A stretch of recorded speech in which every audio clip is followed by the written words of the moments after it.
በተመረጡ ሳይቶች ላይ እስከ 35% የሚደርስ እውነተኛ ቅናሽ ይዘን መጣን። ቴምር ፕሮፐርቲስ ከአፍሪካ ህብረት በቅርብ ርቀት ላይ በምትገኘው ቡልጋሪያ ከባለ 1 እስከ ባለ 3 መኝታ ቤት አፓርትመንት በተለያየ ካሬ አማራጭ እየሸጥን ነው። ባለ 1 መኝታ 69 ካሬ በመደበኛ አከፋፈል 7.9 ሚሊዮን ብር፣ ሙሉ ለሚከፍሉ ደንበኞች ደግሞ የ30% ቅናሽ ተደርጎ 5.5 ሚሊዮን ብር እየሸጥን ነው። ባለ 2 መኝታ ቤት 82 ካሬ በመደበኛ አከፋፈል 9.4 ሚሊዮን ብር፣ ሙሉ ለሚከፍሉ ደንበኞች ደግሞ የ30 በመቶ ቅናሽ ተደርጎ 6.6 ሚሊዮን ብር እየሸጥን ነው። ባለ 3 መኝታ 126 ካሬ በመደበኛ አከፋፈል 14.1 ሚሊዮን ብር፣ ሙሉ ለሚከፍሉ ደንበኞች ከ30% ቅናሽ በኋላ 10 ሚሊዮን ብር። እንዲሁም በአዋሬ ከባለ 1 እስከ ባለ 3 መኝታ በተለያየ አካባቢ አማራጭ እየሸጥን እንገኛለን። በተጨማሪም በገላንና ከአፍሪካ ህብረት አቅራቢያ በሚገኘው ዘመናዊ ሱቃችን ከ500 ሺህ ብር ቅድመ ክፍያና ከ2.5 ሚሊዮን ብር ጠቅላላ ክፍያ ጀምሮ ሱቆችን እየሸጥን ነው። ይምጡ። የማስረከቢያ ጊዜያችን 3 ዓመት ነው። ለበለጠ መረጃና ለሳይት ጉብኝት አለው ይበሉን። ቴምር ፕሮፐርቲስ።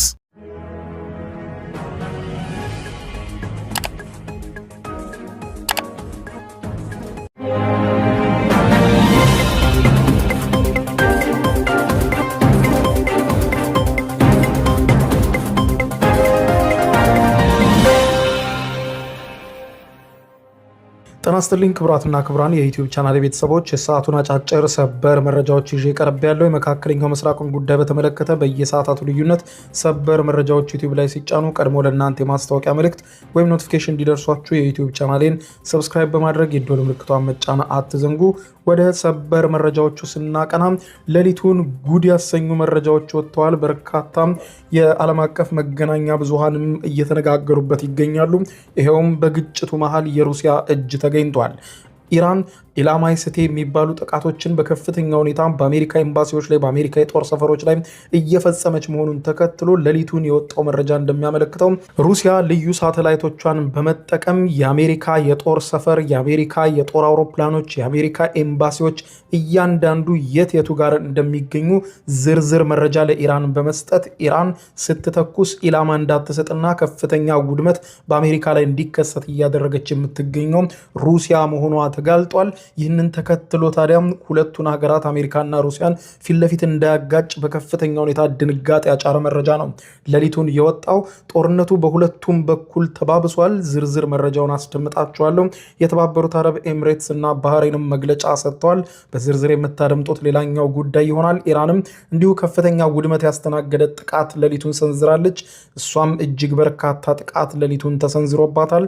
እንዲሁም የአሜሪካው ፕሬዝዳንት ዶናልድ ጄ ትራምፕ ለኢራን ዲፕሎማቶች በሙሉ ሀገራችሁን ከርታችሁ ኑ፣ አሜሪካ እጇን ዘርግታ ትቀበላቸዋለች በማለት ጥሪ ያቀረቡ ሲሆን የኢራን ዲፕሎማቶች ከመላው ዓለም ኤምባሲዎች ሆነው የጋራ መግለጫ ሰጥተዋል። ምን ምላሽ ሰጡ የምታደምጡት ይሆናል። እስከ ፍጻሜ ቆዩ። ዝርዝሩን አድምጡ ግብዣይ ነው። ወደ መረጃዎቹ አለፍኩ። አብረን እንከታተለው። በቅድሚያም እየተባባሰ ባለው የመካከለኛው ምስራቅ ጦርነት ሩሲያ እየተሳተፈች መሆኑ ተሰማ። ዘገባው በርካቶችን አስደንግጧል። የአሜሪካ መገናኛ ብዙሃን እጃችን ላይ ገባ ያሉትን ተጨባጭ መረጃ ጠቅሰው እንደዘገቡት ከሆነ ሩሲያ ልዩ ቴክኖሎጂዎችን በመጠቀም የአሜሪካ የጦር መሳሪያዎች፣ የጦር ቤዞችና እንዲሁም መመታት ያለባቸው ኢላማዎች የቱ መሆናቸውን በዝርዝር ለኢራን መረጃ እያሻገረች መሆኑ ነው የተዘገበው። በመካከለኛው ምስራቅ ባለው ግጭት የተባበሩት አረብ ኤሚሬቶችን ጨምሮ የመካከለኛው ምስራቅ ሀገራት በአየር ላይ ጥቃቶችና ውድመቶች ሲናወጡ መቆየታቸው የሚታወስ ነው። ይህንን ሁሉ መናወጥ የቴክኖሎጂ ድጋፍ ለኢራን በመስጠትና የሚመቱ ኢላማዎችን በዝርዝር በመንገር የኢራን ሚሳይሎች ዓላማቸውን እንዲመቱ እያገዘች የምትገኘው ራሽያ መሆኗ ተዘግቧል። ራሽያ ከጦር ኢላማዎቹም በተጨማሪ ከፍ ያሉ የደህንነት መረጃዎችንም ለኢራን እያቀበለች እንደሆነ ተመልክቷል። ሩሲያ ለኢራን አቅርበዋለች የተባሉት የስለላና የደህንነት መረጃዎችና የጦር ኢላማዎች መሰረት ዋናው በመካከለኛው ምስራቅ ቀጠና በሚገኙ ሀገራት ውስጥ ያሉ ልዩ የአሜሪካ የጦር ቤዞች፣ መሰረተ ልማቶችን እንዲሁም ኤምባሲዎችና ሌሎችም ኢላማዎችን በቀጥታ የሚያመለክት መሆኑን የጠቆሙት ዘገባዎቹ ዓላማው በቀጠናው የተቀሰቀሰውን ግጭት አማካኝነት በእጅ አዙር በአሜሪካ ላይ ጉዳት ማድረስ መሆኑን በማንሳት ለጉዳዩ ቅርበት ያላቸው የመረጃ ምንጮች ሩሲያ ለኢራን ሰጥተዋለች የተባለውን የደህንነት የስለላ መረጃ በመካከለኛው ምስራቅ ከቀናት በፊት የተቀሰቀሰውና ከፍተኛ የሰው ሕይወትና የንብረት ጉዳት እየደረሰበት በቀጠለው ግጭት ሌላም ከአሜሪካና እስራኤል በተቃራኒው የተሰለፈ ሌላ ጠንካራ ሀገር እጁን ማስገባት መቻሉን በግልጽ የሚያሳይ ነው ተብሏል። ሩሲያ ለኢራን የደህንነት መረጃዎችንና የጦር ኢላማዎችን በተለይም እጅግ ጠንካራ በሚባለውና የተጣራ የሳተላይት ምስል መረጃ እያስደገፈች በከፍተኛ ቁጥር መረጃን እያቀበለች መሆኑ ተዘግቧል። የአሜሪካ ዋሽንግተን ፖስት እንደዘገበው ከሆነ ከዚህም በተጨማሪ ዘመናዊ የጦር አውሮፕላኖችና ሚሳኤሎች አሜሪካ የት አካባቢ እንደምታስቀምጥ ለኢራን ዝርዝር መረጃ በማስቀመጥ በአሜሪካ እንዲሁም በእስራኤል ላይ ኢላማ ያደረገ ጥቃት እንዲሳካ በኢራን በኩል የበኩሏን ሁሉ እየተወጣች እንደምትገኝ የአሜሪካ መገናኛ ብዙሃን ዘግበዋል። በዚህ ጉዳይ ላይ የሩሲያ ባለስልጣናት ምላሽ እንዲሰጡም ከመገናኛ ብዙሃን የተጠየቁ ቢሆንም ጉዳዩን እውነትም ነው ውሸትም ነው ብለው ማስተባበልም ሆነም በጉዳዩ ዙሪያ ዝርዝር ማብራሪያ መስጠት አልፈለጉም። በቀጠናው በቀጠለው ግጭት የአሜሪካው ፕሬዝዳንት ዶናልድ ጄ ትራምፕ በትናንትናው ዕለት በሰጡት አነጋጋሪ አስተያየት ከዚህ በኋላ ከኢራን ጋር ምንም አይነት የጠረጴዛ ላይ ውይይት እንደማይኖር፣ አሁን እየተባባሰ ለመጣው ግጭት ብቸኛው መፍትሄም የኢራን ባለስልጣናት ያለምንም ቅድመ ሁኔታ እጅ እንዲሰጡ ብቻ ነው ማለታቸው ይታወቃል። ይህንን ተከትሎ ታዲያ በዚህ ግጭት ውስጥ የሩሲያ እጅ መገኘት በእርግጥም ግጭቱ ወደ ሌላ አቅጣጫ እንደዞረ አመላካች ሆኗል ተብሏል። ተንታኞች እንደሚሉት ከሆነ ሩሲያ ያደረገችው እነሱ ማለትም አሜሪካና ምዕራባውያኑ በጠቅላላ ለዩክሬን የደህንነት መረጃ ሰጥተው እንዳስደበደቧት ሁሉም ያንን ነው አጋጣሚውን ተጠቅማ እያደረገች የምትገኘው። ይህንን እንደምታደርግ አስቀድሞም ይገመታል ብለዋል። ሮይተርስ በበኩሉ በመካከለኛው ምስራቅ በቀጠለው ግጭት ሌላ ፈርጣማ ክንድ ግጭቱን ተቀላቅሏል ሲል ተባብሶ በቀጠለው ጦርነት በተለይም የኢራንን የአጸፋ ጥቃት በመደገፍ በመካከለኛው ምስራቅ የሚገኙ የአሜሪካ ወታደራዊ ቤዞችን የማደኑ ጥረት ለኢራን እንዲሳካላትና እስካሁን በአሜሪካ ላይ የደረሰውን ከባድ ውድመት እንዲደርስ ሩሲያ በከፍተኛ ሁኔታ አስተዋጽኦ እንደተወጣች ገልጾ በሹዋይባ ወደብ አካባቢ የሚገኘው የአሜሪካ ተጠባባቂ ጦር ኃይል ላይ በኢራን በተፈጸመ የድሮን ጥቃትም በትንሹ እስካሁን 6 የአሜሪካ ወታደሮች መገደላቸውን በማንሳት በወደቡ አካባቢ የሚገኘውን የጦር ኃይሉን መሰረተ ልማት ላይ ከባድ ጉዳትና ውድመት መድረሱን ጠቅሶ የአሜሪካው ፕሬዝዳንት ዶናልድ ጄ ትራምፕን ጨምሮ የሀገሪቱ ከፍተኛ ባለስልጣናት እየተባባሰ በመጣው ግጭት በቀጠናው የሚገኙ የአሜሪካ ወታደራዊ ኃይሎች ላይ ተጨማሪ ሞት ሲከሰትና ሟቾችም ቁጥር ሊያሻቅብ እንደሚችል ከወዲሁ መግለጻቸው ይታወቃል። ሌሊቱን የሩሲያ ተሳትፎ ከተጋለጠ በኋላ ለፕሬዝዳንት ዶናልድ ጄ ትራምፕ ሌሊቱን መግለጫ እየሰጡ በነበረበት ወቅት ከአንዲት ጋዜጠኛ ጥያቄው ቀርቦላቸው ነበር።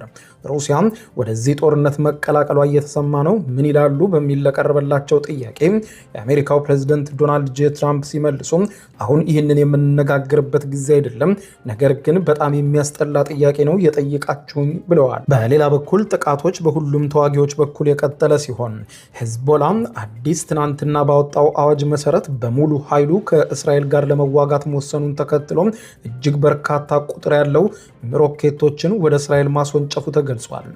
ኢራንም ምሽትና ዛሬ ሌሊቱን በተከታታይ 2 ዙር ግዙፍ የሚሳኤል ተኩስ ወደ እስራኤል ማድረጓን ተመልክቷል። ኢራን የተኮሰቻቸው ሚሳኤሎች ቴልአቪቭን ጨምሮ በተለያዩ የእስራኤል ከተሞች ላይ መውደቃቸው የተዘገበ ሲሆን የእስራኤል የአየር መከላከያ ስርዓት አሁን ላይ ከመቼውም ጊዜ በላይ ፈተና እየተጋረጠበት እንደሆነ ይነገራል። ሄዝቦላም የተኮሳቸው በርካታ ሮኬቶች ጉዳት ማድረሳቸው በእስራኤል ውስጥ ተዘግቧል። እስራኤልም በተከታታይ ዛሬ ሌሊቱን ባካሄደቻቸው ጥቃቶች በሁለቱም በምትዋጋቸው ግንባሮች ማለትም በሊባኖስ ከሄዝቦላ ጋር፣ በኢራን ደግሞ ከአይአርጂሲ ጋር የምታደርገውን ውጊያ የቀጠለች ሲሆን ኢራንም በተመሳሳይ ከፍተኛ ውድመት አጋጥሟታል። በተለይም ዛሬ በነበረው ከባድ የአየር ድብደባ ዋና የአየር መንገዷ ከፍተኛ ጉዳት ደርሶበታል። የተባበሩት አረብ ኤምሬትስ እና ባህሬን እንደሰጡት መግለጫ ከሆነ ኤምሬትስ 9 ባላስቲክ ሚሳኤሎችንና 109 ድሮኖችን መታመጣሏን አስታውቃለች። በፈጀራ የነዳጅ ቀጠናም በድሮን ፍርስራሽ ምክንያት የተነሳውን እሳት ተቆጣጥሬዋለሁ ያለችው ዩኤኢ በተያያዘም ኢራን በባህሬን የመኖሪያ መንደሮች ላይ 7 ድሮኖችን መተኮሷን የአሜሪካ ማዕከላዊ እዝም ገልጿል። ጦርነቱ እየተፋፋመም በርካታ አካላትን እያስተናገደም አሁንም እየቀጠለ ነው። የኢራኑ ፕሬዝዳንት መሱድ ፔዜሽኪያን ምሽቱን በሰጡት መግለጫም በሉዓላዊነታችን አንደራደርም ብለዋል። በኢራን ላይ እየወረደ ያለውን ከፍተኛ የአየር ድብደባ ተከትሎ የሀገሪቱ ፕሬዝዳንት መሱድ ፔዜሽኪያን ለመጀመሪያ ጊዜ በሽምግልና ጥረቶች ላይ ያላቸውን አቋም በይፋ ገልጸዋል። ፕሬዝዳንቱ በማህበራዊ ትስስር ገጻቸው ላይ ባሰፈሩት መልእክት አንዳንድ ሀገራት ግጭቱን ለማስቆም የሽምግልና ጥረት ቢጀምሩም ነገር ግን ያንን አንቀበልም ብለዋል። ይህ ፕሬዝደንቱ መግለጫ የመጣው እስራኤል ከ50 በላይ ተዋጊ ጀቶችን በመጠቀም በቴህራን የሚገኙን ከፍተኛ መሪዎችን የከርሰ ምድር ምሽግ ትናንትና ማውደሟን በገለጸችበት አሜሪካም ዘመቻውን ድጋፍ እያደረገችበት ባለበት ወቅት ነው። ፕሬዝደንት ፔዜሽኪያን የሽምግልናውን ጥረት የኢራንን ሕዝብ አሳንሰው በመመልከት ይህንን ግጭት የለኮሱትን አካላት ላይ ያነጣጠረ መሆን አለበት፣ እነሱን ተው በሏቸው፣ እሳቱን የለኮሱት እነርሱ ናቸው፣ በእሳቱም የሚቃጠሉት እነሱ ይሆናሉ ብለዋል። ባለፉት ጥቂት ቀናት ብቻም በኢራን 131 ከተሞች ላይ በደረሰው ከባድ ውድመትና ድብደባ የሟቾች ቁጥር ከ500 በላይ መድረሱ የሚታወስ ነው። የፔዜሽኪያን አስተዳደር አሁን ላይ ከፍተኛ የዲፕሎማሲና ወታደራዊ ጫና ውስጥ መውደቁ ይታወቃል። ፕሬዝደንቱ በዘላቂ ሰላም ቁርጠኞች ነን ቢሉም ሽምግልናው ግን ኢራንን ተገዳጅ የሚያደርግ ሳይሆን አጥቂ የተባሉትን አካላት የሚገስጽ መሆን አለበት። ተደራደሩ ሳይሆን ጦርነት የከፈቱትን ለምን ከፈታችሁ በሏቸው ብለዋል። በሌላ በኩል በጦርነቱ መሃል የተመታው የተባበሩት መንግስታት ድርጅት ኃይል ነው። የተባበሩት መንግስታት ድርጅት በሊባኖስ የሚገኘው ኃይል ባወጣው መግለጫ እንዳለው ከሆነ አልቃውዛ በሚባል ቦታ በሚገኘው ዋና መስሪያ ቤቱ ላይ የተፈጸመው ጥቃት የጦር ወንጀል ተደርጎ ሊወሰድ እንደሚገባ ማስጠንቀቂያ ሰጥቶ መግለጫ አውጥቷል። ተቋሙ በማህበራዊ ሚዲያ በሰጠው መግለጫ በጥቃቱ እስካሁን 3 ሰዎች የቆሰሉ ሲሆን አንደኛው ለተሻለ ሕክምና ወደ ቤሩት ሆስፒታል መላኩንም ተመልክቷል።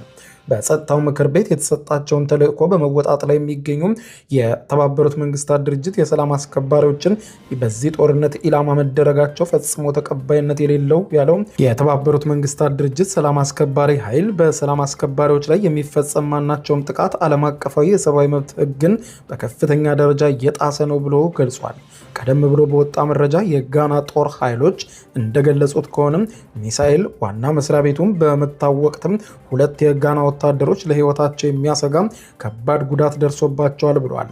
ይሁን እንጂ የተባበሩት መንግስታት ድርጅት የሰላም አስከባሪ ኃይልም ሆነ የጋና ጦር ለጥቃቱ ተጠያቂው አካል ማን እንደሆነ በስም ከመጥቀስ ግን ተቆጥበዋል። በሊባኖስ ላይ የአየር ድብደባ በከፍተኛ ሁኔታ እያጠናከረች የምትገኘው እስራኤል መሆኗ ይታወቃል። ይህ በዚህ እንዳለ በዓለም ዙሪያ የሚገኙ የኢራን አምባሳደሮችና ዲፕሎማቲክ መገናኛ ኃላፊዎች የአሜሪካው ፕሬዝዳንት ዶናልድ ጄ ትራምፕ ከመንግስታቸው በመለየት ወደኛ ክዱ፣ ወደ አሜሪካኑ ከለላ እንሰጣቸዋለን በማለት ጥሪ አቅርበዋል። ዶናልድ ጄ ትራምፕ እንዳሉት ከሆነ ሁላችሁም የኢራን አምባሳደሮች ከድታችሁ ብትመጡም አሜሪካ እጇን ዘርግታ ትቀበላቸዋለች ሲሉ ያቀረቡትን ጥሪ በጋራ ግልጽ ደብዳቤ ውድቅ ማድረጋቸውን የኢራን አምባሳደሮች ከተለያየ ሀገራት ባወጡት መግለጫ አስታውቀዋል። የኢራን ዲፕሎማቶች በደብዳቤያቸው እንዳሰፈሩት የአሜሪካ ባለስልጣናት ስለ ኢራን ዲፕሎማሲያዊ መዋቅርና ስለ ኩሩ ኢራናውያንና ስለ ዲፕሎማቶቻችን ያቀረቡልን ጥሪ በራሱ አሳፋሪ ነው ብለዋል። ስለ ኢራንና ስለ ኢራን አብዮታዊ እስላማዊ ሪፐብሊክ መሰረታዊ እውነታዎች ያላቸውን ግንዛቤ በጣም ደካማ ነው። ሁልጊዜም ኢራንን አሳንሰው ስለሚያዩ ነው እንዲህ አይነት ሀገር የመክዳት ጥሪ ለእኛ ለዲፕሎማቶች ያቀረቡት ብለዋል። አክለውም ይህ ድርጊት አሜሪካ ለኢራን ሕዝብ ለብሔራዊና ሃይማኖታዊ እሴቶቻችን ያላትን ጥልቅ ጠላትነት በግልጽ የሚያሳይ ሆኗል ብለዋል። በተለይም ለሀገር ታማኝ የመሆንና እስከ ሕይወት መስዋዕትነት ድረስ ሀገራችንን የመከላከል ጽኑ መርህን የአሜሪካ ባለስልጣናት ሊረዱት ስላልቻሉም በቀጣይ ይረዱታልም ብለዋል። ክቡራን አድማጮች ለሰዓቱ ብታደምጧቸው መልካም ናቸው ያልኳቸው አጫጭር መረጃዎች የሰማችኋቸው ናቸው። ከሰዓታት በኋላ በሌላ መረጃ ተመልሰን እስከምንገናኝ በያለንበት የዓለም ዳር ቸር እንቆይ።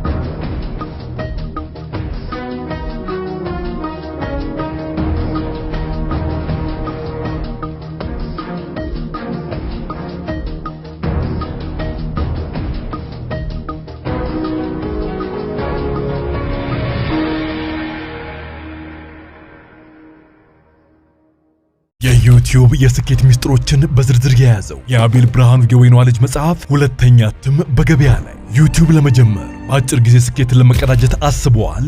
ዩቲዩብ ብጀምር ስንት ብር አገኘሁም ብሎ አስበዋል? እንግዲያውስ በዩቲዩብ 2 የወርቅ 3 የብር ሽልማቶችን ያገኘው የአቤል ብርሃኑ የወይኗ ልጅ የዩቲዩብ ሚስጥሮች መጽሐፍ በዝርዝር ሁሉንም ያብራራሉታል። ዛሬውኑ ገዝተው ህልሞን እውን የሚያደርጉበትን የዩቲዩብ የስኬት መንገድ ይጀምሩ። በሀገር ቤት አከፋፋይ አዲስ አበባ ሜክሲኮ ኮሜርስ መጽሐፍት መደብር። በውጭ ሀገራት ለምትገኙ ከአማዞን ላይ ብታዙ በቀናት ውስጥ ደጁ ይደርሳል። የአማዞን ሊንኩን እዚህ ቪዲዮ ኮሜንት ላይ ያገኙታል። የዩቲዩብ ሚስጥሮች፣ ዘመኑ ጋር ተፈላጊ መጽሐፍ። በተመረጡ ሳይቶች ላይ እስከ 35% የሚደርስ እውነተኛ ቅናሽ ይዘን መጣን። ቴምር ፕሮፐርቲስ ከአፍሪካ ህብረት በቅርብ ርቀት ላይ በምትገኘው ቡልጋሪያ ከባለ 1 እስከ ባለ 3 መኝታ ቤት አፓርትመንት በተለያየ ካሬ አማራጭ እየሸጥን ነው። ባለ 1 መኝታ 69 ካሬ በመደበኛ አከፋፈል 7.9 ሚሊዮን ብር፣ ሙሉ ለሚከፍሉ ደንበኞች ደግሞ የ30% ቅናሽ ተደርጎ 5.5 ሚሊዮን ብር እየሸጥን ነው። ባለ 2 መኝታ ቤት 82 ካሬ በመደበኛ አከፋፈል 9.4 ሚሊዮን ብር፣ ሙሉ ለሚከፍሉ ደንበኞች ደግሞ የ30 በመቶ ቅናሽ ተደርጎ